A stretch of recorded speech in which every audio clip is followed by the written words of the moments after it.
Happy Friday. Happy Friday, Jack, and seasons be upon us. We're gonna do our best of the year AI list or something silly like that. I don't know, but it is kind of good to recap because one of the great things about Mhm, our experience keeping track and sharing this, I think, mhm. is you can kind of roll backwards and look at like what was kind of in the air a year ago or 6 months ago or something like that. And I always think that's one of the things I love teaching for this reason because it's like, we tend to forget how we got here. And most people are kind of, well, we were all really smart and bright and we figured it all out. And I was like, no, it was really messy and nobody knew what they were doing. And you know what I mean? And it just so happened that good things sort of came to the forefront. But you remember probably the days, and I don't think it was that long ago, but I don't think people remember this at all about everything was private. Like no one shared anything about their code, about how things work, about the inner, XYZ of how because that was proprietary, right? It was all Mhm. compiled, and both of us were gamers, right? So we used to steal the codes to cheat and get and to download it illegally, and then they tried to get all these things so that we couldn't do that. And I remember that was like, oh wow, you have to buy the game to see the little insert that has the little um, whatever that gives you the code so that you can actually play the game. And I always thought that was really clever. And maybe this is a good starting point. I don't mean to belabor it, but a lot of things have come out lately, at least in my AI news, that people are like revealed the secret prompt behind GPT that they don't want you to see, or here's the secret like manifesto that guides Anthropic or something. I don't know. I'm just putting that out there because it's funny because I'm like, well, for one, so like, is it is it really all that secret since it isn't? It's just a bunch of words, right? But I don't know. Mhm. Do you find that amusing enough to talk about to start off? Yeah. I guess this was always, there was always a leak, here, a leak there, and yeah, at the beginning, it was kind of maybe more, kind of maybe a little bit more surprising than it is right now in the area of AI, like large language models, kind of, oh, they're gonna kind of show what's kind of under the hood a little bit. But now it's kind of becoming a little bit kind of all right, so another news, right? Like an overnight success, usually takes 10 years, right, to accomplish. So Yes, we are looking at that. Yeah. absolutely. Like, yeah, the 10-year later overnight success. Yes, right. Yeah, Like, yeah. So now we are looking at maybe something a little bit more kind of interesting, maybe a little bit more kind of giving us a pulse, which is the leak of the soul document that is underneath yes, the that's what I was Anthropic model. thinking. And yeah, it's maybe I don't want to kind of get too much, too specific and too critical about that particular document, but it is a step towards something, right? So it basically outlines kind of maybe a little bit like an ethical OS for the brain. Um, where it's kind of trying to identify actors, for example, like maybe in the human brain, there is like different regions that are kind of like maybe, if you think about it, maybe human eyes, maybe it's an information that gets Yeah, into it's human it's brain Inside from, Out, the Pixar movie, right? Isn't that how the brain yeah, works? yeah. And that's maybe something that the brain is supposed to believe more, right? Like, maybe a higher weight, higher confidence level, right? But then there might be something else, like, maybe something that you hear is going to be maybe a little bit less, trustworthy because maybe what you hear is not exactly, what you think, and maybe you are kind of misled by what you hear, that kind of thing.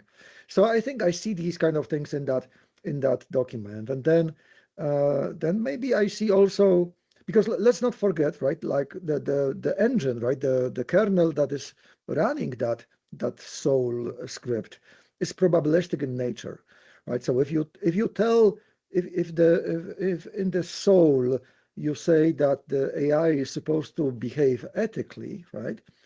Then obviously there might be a million of tokens inside this kernel that is going to kind of like have conflicting views on how ethics is supposed to work. So you are reinforcing the the HAL 9000 kind of effect, which is that HAL 9000 in the movie, turned against the crew because it was confused internally by conflicting uh, directives inside under the hood. So if that's the case, that sole document is terrible because it will confuse things and then it will not be really definite. However, if the if they are really kind of like, let's assume that these guys know what they are doing, right? If they are very technical and they actually, so perhaps that document is not confusing at all. Maybe it's just referring to different regions that are somehow identified in Claude, in the Opus and on all those large language models, so that it's kind of like, it's going to kind of ping the regions, kind of similar to human brains, where there are certain regions in the brain that are responsible for certain actions, and maybe we have something that inhibits our bad behavior, maybe amplifies our kind of like useful behavior, that kind of thing. So in a way, it's a very interesting development. Having, maybe is calling it a soul document is kind of too much, but it is going. Maybe next year we will have a totally different It's information only and that discussion. in comparison to Grok, which has no soul, right? Is that the idea that somehow we get Yeah, to pick and because choose yeah, our soul models, yeah, only because Elon is not transferring any money to our accounts. I mean that's Exactly. main reason. And by the way, the sponsorship is still open to anyone, Any anyone and billionaire anybody. can contribute. Yeah, It's true, and it is the spirit of giving, But yeah. well, yeah, I like the topic because, well, there's a few things, and maybe this is self-serving, so forgive me. I don't mean it to be, because I personally, and thank you for putting up with me. I have a really hard time sometimes gauging how other people feel. You know what I mean? I can tell, but I also tend to have some um, driving model around engagement with people. I like to do so. I have something that I want to do together, and that sometimes that takes some effort. Either way, what I'm saying is that I can be a little bit blind to other people. Let's just put it that way. And I'm not assuming that that's not universal, right? We only live in one body. So whereas, people get used to us and all that's good. But the reason I bring this up is that I just got my course evaluations. And every single time, I'm serious. I get to watch people over 10 weeks. I get to engage with them over 10 weeks, right? And I'm very active and so forth. But I am always positive that this time around, and I'm very keen on evaluations. I just saw today a whole thread of people saying how only 1 out of 30 of their class evaluated them. And ever since you and I going back, I'm like, no, evaluations are absolutely serious business and must be done, right? So I'm going to do anything possible to bug them. And I'm not going to just say, oh, yeah, somebody somewhere does something. I'm like, no, I'm always active, because if I don't get enough feedback, it's meaningless, right? You need a statistically relevant size. Anyway, so somehow or another, I won't go into it. I got them to do it. My assumption is, based on my interactions with them, based on my grading, based on everything, is that they were going to rip me a new one. And I'm always assuming that's going to happen. Like, they're going to be like, this is the worst class ever, because I'm gauging it based on their behavior. How engaged are they, etc. And before I reveal, but I'm always like, I'm not a good judge of, I only can judge based on how people act. And I know we can make this larger before I don't even need to go into what the results were. But I think AI has the similar dilemma, right? Like, it doesn't really care what you do with it. You know what I mean? Like, and in fact, I think another thing when it comes down to souls and stuff is this is written in English. Is that then somehow universally translated to anyone using it in any other language, right? Like, is that just sort of everyone universally acts a particular way? And before I go into anything, you see what I mean is that Mm. it's interesting of like, how does the model think it's behaving? And maybe that can even be evaluated, which is even weirder, right? Like maybe it's time on site, or I have no idea actually. Do you have any idea how they evaluate whether their models or their souls or any has any effect whatsoever? Because I'm like, this is what's so fun about generative AI, right? It isn't deterministic.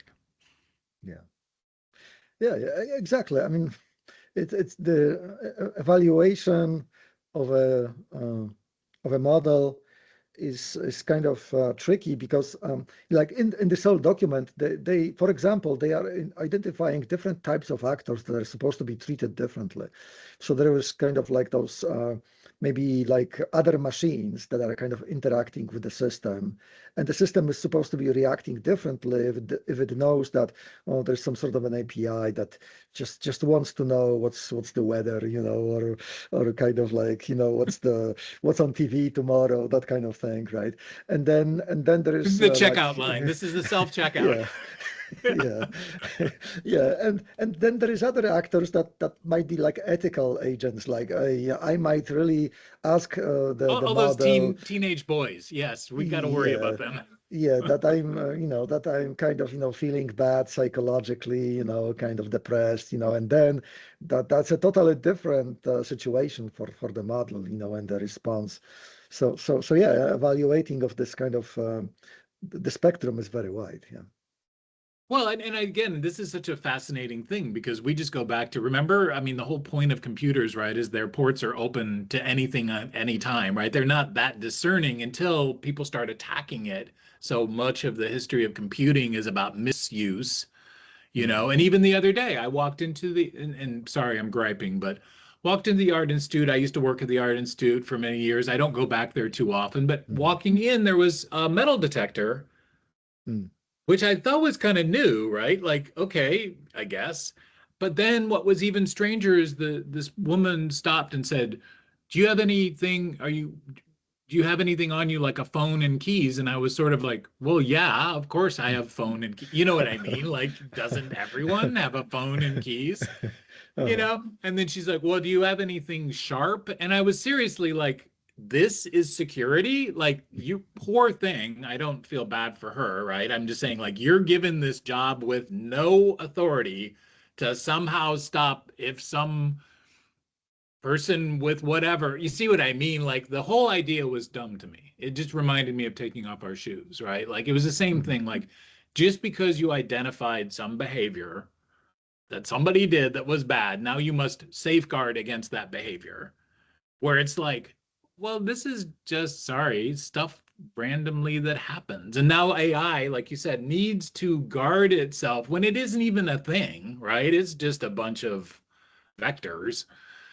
Mm. It needs to guard itself against all these possible maladies. And that's why I think it's such an interesting uh, map of our own weird psyches somehow, right? It's the perfect experiment in a way because you get to kind of play around with different models, which I think are perhaps healthy, right? Like people can obviously, they don't have to be sincere when they're talking to an AI. Whereas maybe if you were in some sort of other more authoritative, like be with your evaluating your instructor, right? You don't want to make them mad at you by critiquing them.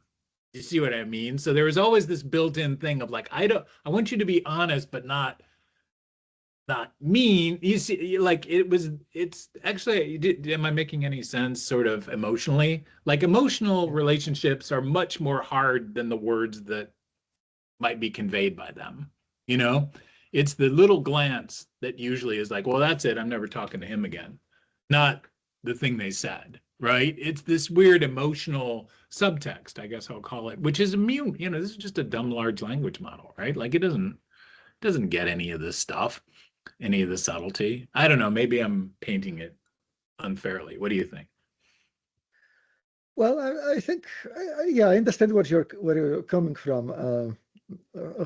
However, there is this, there's some double standards here, and I don't know how much of that sole document is actually legal speak, I mean, if we layer everything, with maybe a legal dimension of the AI kind of saying something, right, that is maybe insensitive, and then but there's other systems, like if you play like the game called Mortal Kombat, right? Every second you are committing unspeakable atrocities, on screen, and somehow, that's totally fine, right? But I have to add, my son has a group that he plays with. He's like the nicest, my best friend's the nicest people ever, and we all rip each other's spines out. So keep going. yeah, Yeah, it's yeah, funny. exactly. So yeah, but yeah, I don't know where this is gonna go, but um, yeah, the definition of ethics and definition of proper behavior, right? And even if this is surface phenomena also, right? Like the AI doesn't obviously know, right? Truly, a vector doesn't know what it represents. But we can also say that our neuron in our brain also doesn't know what it represents. It's just an emergent behavior. And if somebody can define finally and once and for all what a conscious system is, as opposed to a system that is not conscious, it would help me. So I mean, if we have viewers that can help us out, that would be appreciated. But anyway, I mean, it's. So we are not even clear about how to define ethics. We are absolutely not clear what consciousness might be. What kind of emergent behavior or emergent phenomena is or maybe a collection, right? It might be. Like what is pain, what is happiness? How can I represent in vectors pain and happiness so that those vectors actually know that they are in a Yeah, happy state, right? and All let's that just stuff say, is terribly difficult. yeah, and as I said, I don't think it's particularly good, and it's really not good at evoking emotional states. At least maybe Mm. I ask it really boring things, so it never does. But I don't ever find it trying to have levity, except I think in the voice model it does. I remember that's why I stopped using the voice model, because the voice model tries to be like chummy now. This is Chat GPT, and Mm. it just bugged the hell out of me so much. Like, I don't need a friend. Speaking of which, I saw the ads for this thing called Friend. So I suppose there's now an AI that's like chummy, and like, hey, let's go have some fun today. I have no idea. This is where I don't have any experience, but I would assume that if you are trying to make money and you want people to be hooked on your service, emotions are good. To me, unfortunately, I'm very unemotional when I deal with these models, right? Because I don't see them as caring, right? Like, oh, you went to GPT, Claude is mad. That was a thing that I thought we had as, in common. Why did you go to GPT with that request? Anyway, Mm. maybe I'm But silly, but but I mean, on the other hand, maybe there's something wrong with the approach, right? Because people, like early games like Super Mario, which was a 64 by 64 matrix of pixels, people had like a very significant emotional responses to that kind of collection of pixels, right? And yes, there was music there. There was, so that there was something to it, right? And it seems like now with an intelligent content that the AI can produce, right? I mean, it's a good conversation, right? Sometimes, right? And then with a perfect voice, almost perfect voice that it can produce, there is almost, oh, I don't want it, right? So yeah, there's something missing, right? Or maybe we are looking too much under the hood, but no, no, you no, can see no. that the I think you've tools. unpacked it. I Mm. think you've gotten to something that was part of I was telling you I was watching this Andor movie, and one part, and this rarely happens, right? Because this is not what our brain tends to do. But what was happening was that someone was giving a particularly impassioned speech, I guess, like you do in movies. And undercurrent of the speech was this very serious, dramatic music. And all I could think in my head is that if you turned off that music, this would make no sense whatsoever, and this character would be considered insane. And that was what was interesting, is that we all go up and we don't have the dramatic music telling people how to feel when we're saying things. And maybe that's our new business model now, right? Is we need a background music for GPT saying things. Yeah, not just any music. We need John Williams to actually take care of agreed. that. All I'm saying is that without the music, you don't know how to feel, because it's too hard for us to discern like all these intents. Like you said, we're not that whatever, right? We, if it wasn't for the swelling strings when Gibson painted blue says, to the fight, you know what I mean? Like it would just seem like, as the joke goes, like someone way in the background, like, is he saying something? Like, what are we supposed to do? It's anyway, the joke is, in real life, you don't have impassioned battle speeches, because you just don't have amplification and you don't have the swelling music to tell you that it's supposed to be inspiring, right? It's interesting that perhaps only the have you been to DC? You've been to DC before, right? Yeah. I think it's only the Gettysburg Address, because it's carved on the walls and there's this big thing. It is got the sort of background music in your mind already, because it's pretty good, right? But I don't know how many people actually heard this. You know what I mean? It was probably the reason why, we had these other media to help us out. And maybe that ties us back into, I don't know about much of the topics. I know a little bit about some of the topics I discuss with these AI models, and I'm always kind of curious, because it'll make references back to things I said earlier. And that's what throws me off, because I do the same with my students. I might say things and they don't have any frame of reference as to what I'm saying, and I don't have cool background music half the time, right? But they're afraid of saying, I don't know what you're talking about, because that's an admission sometimes, right? Of, oh, because I don't know what they're talking about, it means I'm at fault. And I'm hoping, again, some people can get different kinds of experiences with AI, because it isn't that judgmental, right? Like you could say, what? In fact, I was doing that just a minute ago. Like, what? Are you sure about that? That kind of thing, right? It doesn't have an ego that you have to worry about, although apparently it has a soul. I don't know. Yeah. Soul.txt. Yeah. Absolutely right. In brackets, soul and soul. There you go. Yeah. Well, as I said, because we're attributing it to having human-like responses. Also, by the way, I know you like it more than I do, but every time I see, I'm starting to see more AI-generated video. And boy, did it have the weirdest idea of what video is. And it could just, of course, be the creative people behind it, which I completely think it could be, because it's like, yeah, make this happen. And it will, and it's fine. But it does the kind of thing that is in a very, like, whatever it's trained on is very weird to me.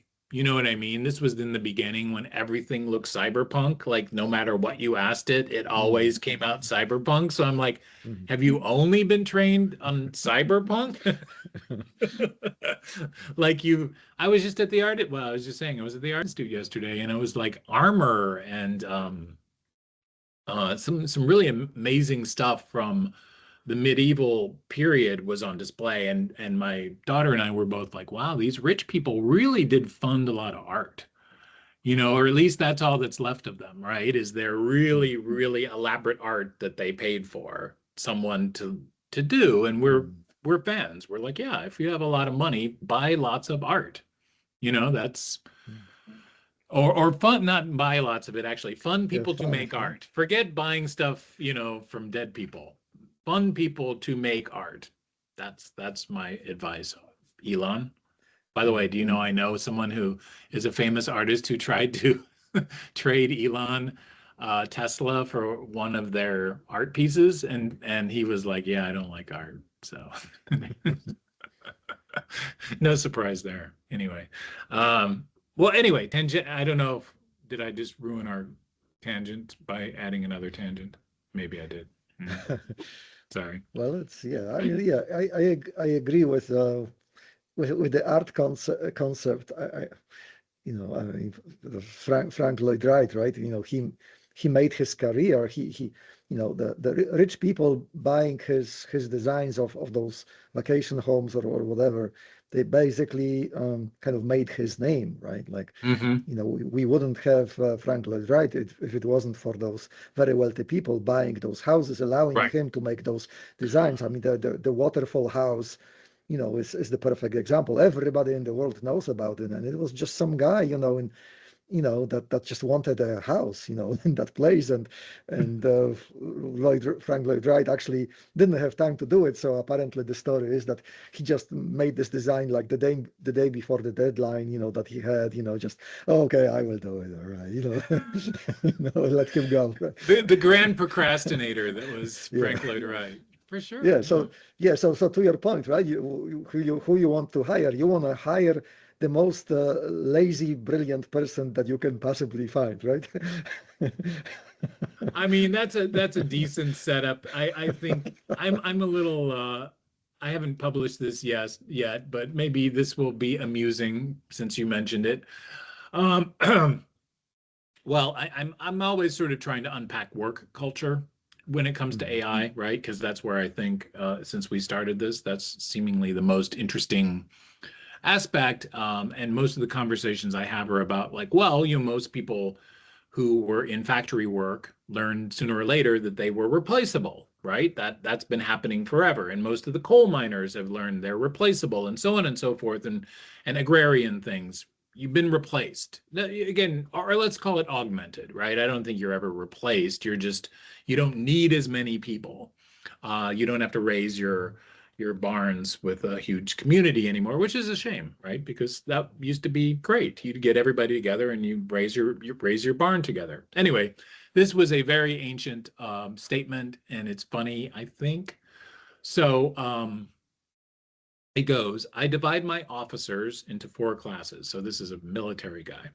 There are clever, industrious, stupid, and lazy officers.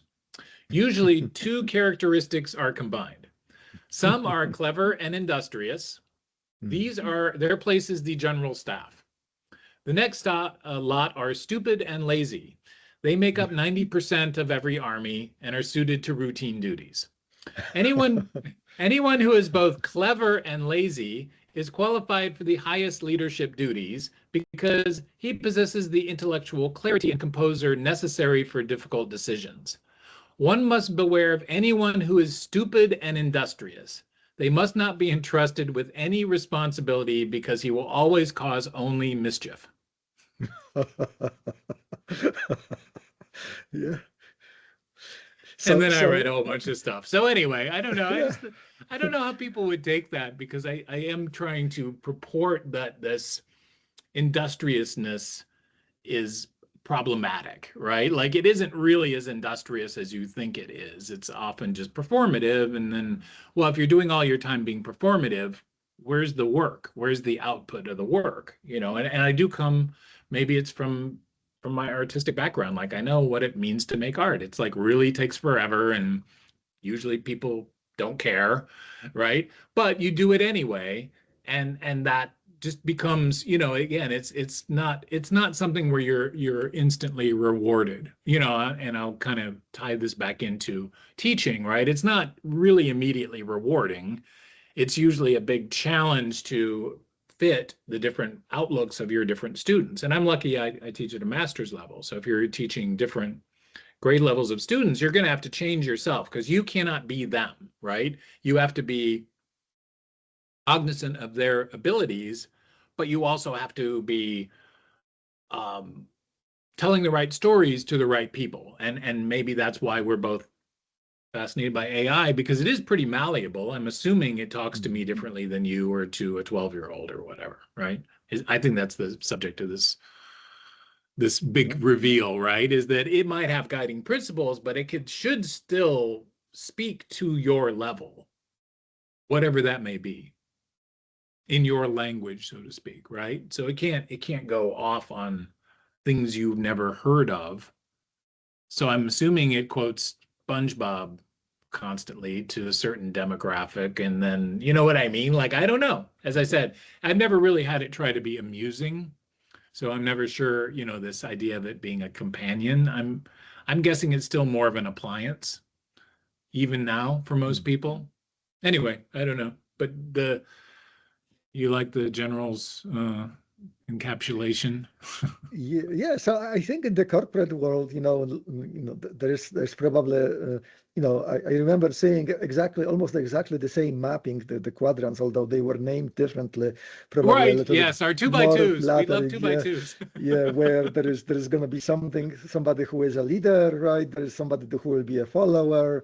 There's somebody who is like gonna execute, right? There's somebody who is going to be kind of like a, follow up person, that kind of thing. So yeah, so those quadrants kind of exist, in the corporate world, and if you kind of wanna kind of get maybe into some of those maybe a little bit more quote unquote honest kind of breakdowns, then maybe the one that you mentioned, from the military framework, or just watch the show, the Office, right? Where you have Yeah. exactly that breakdown, right? You have brilliant people, you have lazy people, you have kind of like industrious, lazy, and lazy smart, all those exist in so maybe that's actually the archetype of a successful kind of environment, right? Like where maybe it's not going to be the criteria of success, right? Maybe not business success, but it's going to be interesting to look at, right? Like if you have like this mix of kind of characters. Well, I think you brought up what's maybe the reason why I keep getting fascinated by this is because my feeling is that most people are aiming toward being clever and industrious, let's put it that way, and that's very difficult to achieve, actually. I think that's really hard, especially as you have to balance everything else in your life, right? Like Yeah. you have to learn lots and lots of things, and you can't put all of that toward your work efforts. But if you do, you tend to be that kind of archetype that is the perfect employee. And this stupid and lazy thing, I think, is also a very good archetype because, yeah, you don't want to do anything and you don't want to work hard at it is reasonable. That's the characters in most of our movies, are they're not trying that Yeah. hard and they don't really have much of a plan. And it's not, it sounds pejorative, but it's realistic. We cannot always be putting our full effort into everything. Let's just put it that way. That's not the human, that's not how we're built, I don't think. I think Yeah, what's yeah. But interesting. this is but the things are kind of a little bit trickier now if you start evaluating things. Like I just read a biography of the new NASA administrator, Isaacson. He is a fascinating character that is a high school dropout, right? Yeah. Now at the helm of NASA, right? And he he was interested in aerospace, and he was really kind of doing really fascinating things in his life. I mean, he was an astronaut. I think he did the polar mission, where they went in space on SpaceX kind of capsule, but they Oh, didn't okay. do, but they didn't spin around the equator. They were spinning around from pole to pole, right? And Oh, they actually did a kind of like a highly elliptical orbit, and they got out, of this vehicle, and he is flying, his own jets. He is a billionaire, by the way, right? So yeah, so I mean, I'm pretty sure that if he dropped when at the time he dropped out from his high school, he was probably characterized as, below medium intelligent and lazy, probably, with a lot of other kind of interesting kind of traits of characters. But I mean, but definitely he is not, right? So, you know, um, so yeah, it's hard to say, yeah, and I don't want to what the characterize it metrics that might way. be.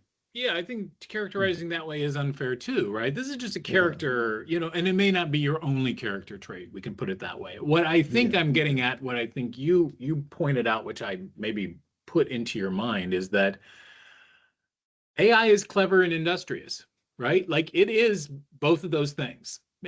Writ large, right? It is definitely clever and it is very tireless. So in weird ways, what I'm saying is that model for humans should go away in certain respects, right? That we can't compete because you can't, just like you can't compete against a machine that can do a repetitive job over and over. If you're going to do a repetitive job as they do in that show, Andor show I was saying, they're sitting there like assembling things, right? Like you can only go so far, and it's very brutal work, and it's just not scalable. And I've seen even people, I saw the other day a thing about a record plant, and making records is really hard work, and the person was quite proud that they could do hundreds in a day or whatever they could do. But I'm sitting there like, I am not impressed. You know what I mean? Like, I will happily get this from a server. You know what I mean? Like, no effort was needed to upload this to a server. And, certain people were paid, hopefully, what were we saying? Clever and lazy ones were made sure that the server would be operable and I wouldn't have to complain when it didn't work, or whatever, right? And I think the computer world is clever and lazy, right? I mean, that's kind of what it rewards. Like you shouldn't be doing things that are really repetitive, right? Like isn't that the point of it? Like you get to see yourself, you shouldn't grind as much as you do. But now again, you've got this weird thing, this weird clever and industrious machine that can do a lot of these things. And I'm still fascinated there. And I do like this idea that if you are stupid and industrious, as I do know many people are, that you cause a lot of problems, right? Because it's true, right? Like you do cause more problems because you are not lazy. I mean, I don't know. This is again, I think this is World War One, this guy. So don't think it's oh yeah, it's but I think whenever I look back, I just wrote a whole thing about the nutrition in America that also wasn't ever really built to be about nutrition. It was built to solve a problem during wartime when people were malnourished and unable to serve, right? So it's really more of an assessment thing. It's saying, hey, if you're not doing XYZ, you're going to be malnourished. And nobody cared before then, right? That's the yeah, point. It's like, yeah, whatever. You eat what you can eat. That's the way it goes. And we brought traditions from different countries where all of them had to learn how to survive, pretty much, right? Like there was no 24/7 banquet um, countries, I don't believe, right? Like it was always about you had to figure out how to maintain nutrition through your cultural recipes. You know what I mean? Like, yeah, it's wintertime. We don't have a lot of fresh vegetables to eat. That's reasonable, right? So now it's like, no, you must eat salads 24/7. Well, no, that never could be the case, right? Like we just never had this ever. That doesn't mean that now you can cheat, by just having this thing. Like you really do need to respect it. Anyway, it was a long story that just kind of brought up about how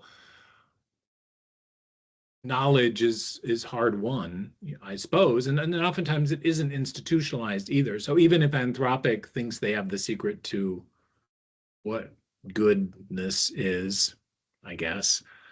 I didn't actually read the thing. Did you read it? yeah. I did, yeah, and Yeah. Were they yeah, right? Did they encapsulate all of human suffering and yeah. get rid of Well, all of it? they try, right? But They tried. Okay. they try, but they are not defining terms, right? So that's kind of my biggest problem. So if they say that the model is supposed to be helpful and behave ethically, what does it mean, right? It can Oh, mean a I see. million Oh, different okay. things, right? So and then if they repeat it like 100 times in totally different contexts and reword basically the same statements a million times, then I think that either the AI is going to go crazy on it, right?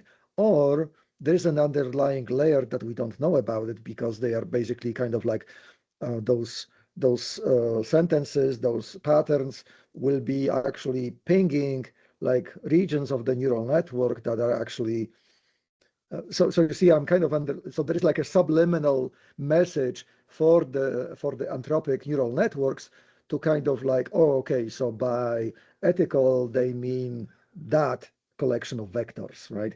And maybe it's Christian ethics, or maybe it's going to be, some other religious ethics, or maybe it's going to be something that they defined, maybe somewhere subliminal for us, but the AI knows about it, right? So I'm hoping that this document is just basically a subliminal message to the AI, because if not, then the AI is going to do exactly what HAL 9000 do. It's going to kind of add a layer of fuzziness and kind of you know all bets are off, right? Well, but then I would say that it's very similar to other kinds of media, I guess. Like there isn't anything telling you that something is, except for the music in the background, telling you that Mm. something is virtuous, right? And if you thought deeply about it, which nobody does, you might not find what they're saying virtuous, but you're given the signal. And I heard this the other day that someone did the tally, um, that apparently Indiana Jones, this character in these Mm. movies, right, basically kills about 87 people. And we all know that he does, right? But yet somehow cognitively, we don't remember that this person is the worst mass murderer of all time. You see what I mean? Mm. No, we Mm. think they're Mm. rogue and have handsome and whatever the hell, right? They're the stupid industrious person, right? Or Mm. whatever, because they don't think apparently that deeply about killing people. But as I said, if we have a steady diet of that, do we ever think about it? Do we think like, oh wow, a person being killed? Well, we have it happen quite often, right? And we are obviously affected by it, but we have this problem that I don't think is easily verbalized, and maybe that's why I'm saying, why are we expecting this? I think it's a cover your ass thing, to be quite honest. This seems performative, Yeah, yeah, yeah. you know, and maybe that's fine, and maybe that's why it's performative, that somehow this new industrious, clever thing can say bad things, but so can everything else. You see what I mean? Like I even have that. God, I have this in my shell, or what do they call it in what is this thing called? Microsoft Code. What's it called? Visual Code, Visual something Studio. Code Studio. Okay, Visual Mm. Studio. Well, now it has an agent that goes with it, which is great because I don't know how to do much of anything. But I'm like, hey, how do I compile this? And it's really good at stuff like this, which is great because I keep forgetting like computers are really complicated. Like, and they Mm. just get more complicated, right? But you can ask it and it'll install things and do fun stuff for you. But it just says in the bottom, it's like can be inaccurate. And I keep thinking like, duh, like as I said, like this is what's weird. Like I was actually, speaking of which, in trying to get my evaluations a custom question, which I appreciate, right? I have a custom question, which is what was the most useless thing I spent time on doing that you guys ignored? Mm. Or whatever. It was a good question because I was like, yeah, there's a lot of ways to learn this. Like what's more effective for you? And just to let you know, there was a range, which is a good question. But the interface for me to add the question was so obtuse, literally obtuse. It didn't tell you how to do it. And then finally, it was like, if you need help, click here. And the help talked about an old interface that was really obvious, where it's like, here, click here. It's like kind of that thing, like add custom, like it was a Mm. button, here, all that was gone with the redesign, but they didn't update Mm. the help. And I think it's odd that something like an agent that never puts you through that has to have Mm. a caveat. You know what I mean? Like, don't we understand that you don't get something for nothing? Like, it's not gonna give you the Gettysburg Address when you ask it what the best Mortal Kombat Mm. move is. You know what I mean? Like, you have a contextual understanding I think that it's just, again, maybe it again is a cover your, is it a cover your ass? Like you have to tell coders that an LLM might be inaccurate when it comes to coding. I don't know. Maybe it's not that funny.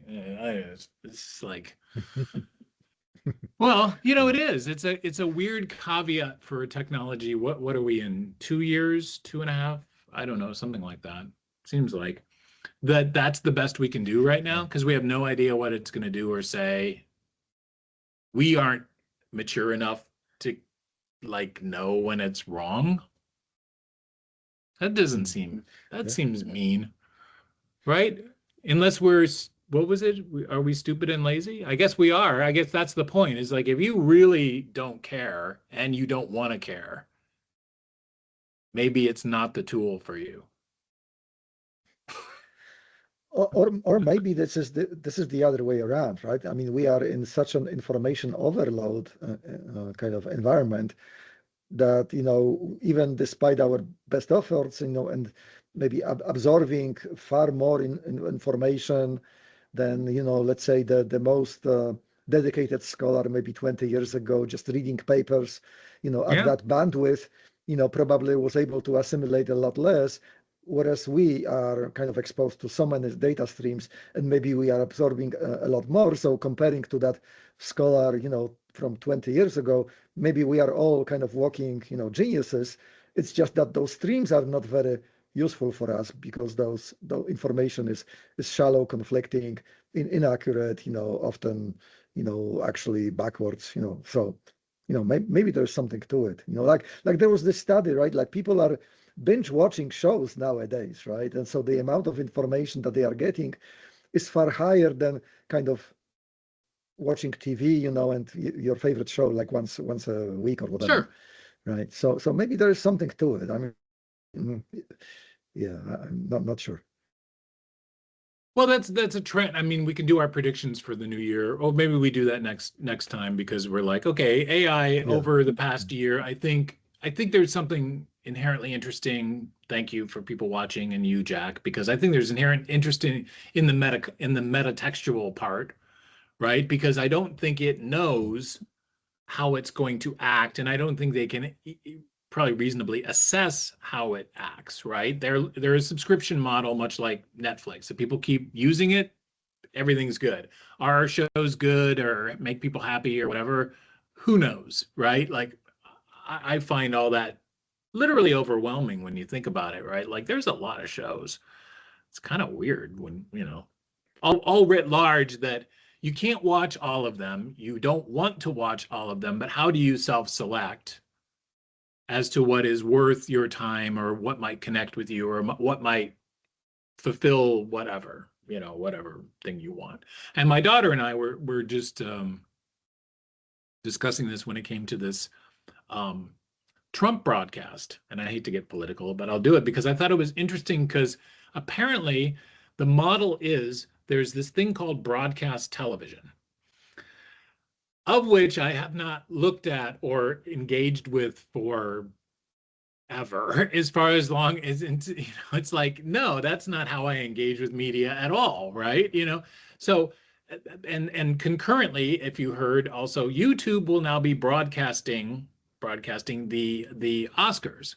So it will not be on broadcast television. It's going to be on YouTube, whatever that is, right? So here's this other paradigm shift in everything's on demand or even live on demand, but nothing comes through this public bandwidth, which was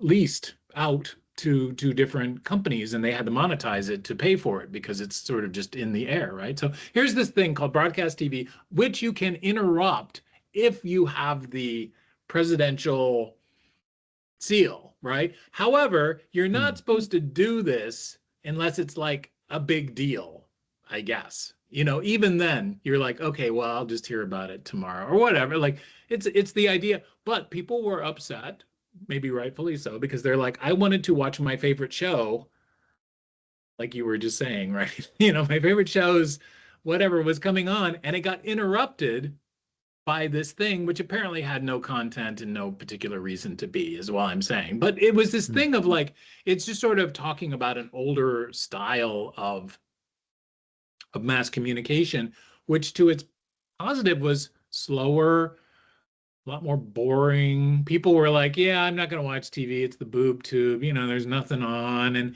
or we all sit around and watch PBS. That's my father's thing, you know, like, well, we're going to learn something about bears or whatever the hell was on PBS, you know. And it was this feeling of like, yeah, you had to communally do that because you couldn't read books together, or you could when you were a child. You'd say, okay, I'm going to read you a book. But normally that was your own. You get to read your books, but this is mass media. This is going out to everyone, and everyone's going to experience it so that we can all talk about Star Trek or whatever, you know, or Leave It to Beaver, or whatever the heck was on.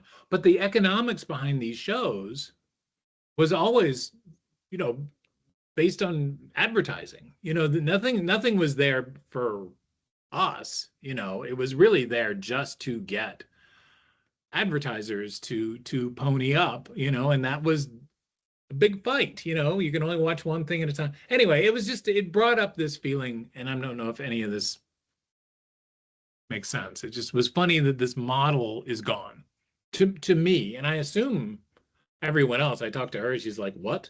Like, who has a television that you would tune in to anything anymore? You know what I mean? Like, you don't get that on your computer or your phone. It doesn't have a antenna. I don't know. Is any of this, am I going off on another tangent? I don't mean to.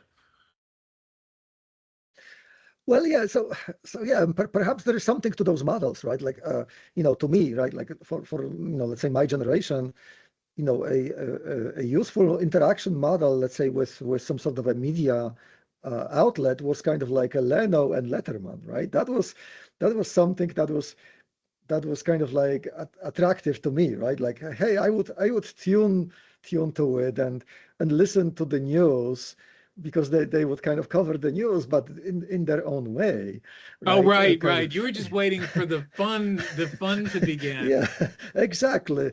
Because So you so didn't want to go that to was sleep, because kind of who wants to go to sleep when they're a teenager? Only adults want to go to sleep. exactly, yeah. So, and I wasn't interested in the news, but I was interested in the jokes about the news, right? So, Sure. and I, Right. I think maybe something like that is kind of happening a little bit because I was listening, maybe I think in the car I was listening, and I don't know, again, political. I don't even know if he is Democrat or Republican, but there's this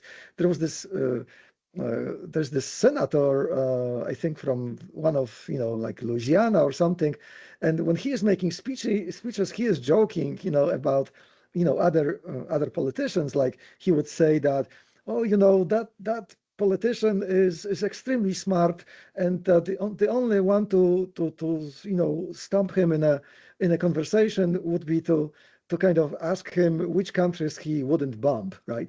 So, so these kind of, so yeah, so that is a model that I would listen to, right? Like I Yeah. would be I would be interested in kind of hearing what he says in that But it's way. it's meta commentary, right? That's what we're Yeah, saying. yeah, Like, you don't want to be in the actual thing.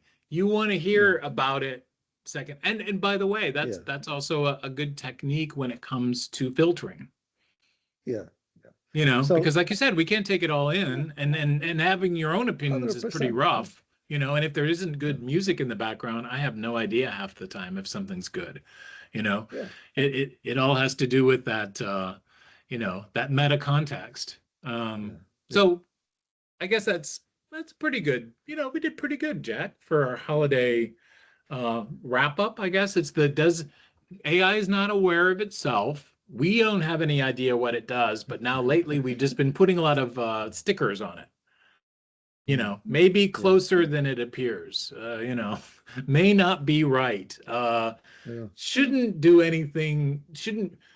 I still think it's so funny that the not only Indiana Jones, but even most video game characters, right, are killing thousands before you go to have your love scene is not that unusual, and yet cognitively is not that disturbing, which is wild, because it's because it couches it in all this meta contextual stuff, right? So if you say, well, these things are completely benign, they will never, well, I also think that that might be a good topic too, because then they're never going to be beyond the general staff, which is fine by me. As I said, the general staff is fine. They get work done, they do it correctly, right? That's, however, can everybody be smart and lazy? I don't know. I don't think so. I think you're going to have to,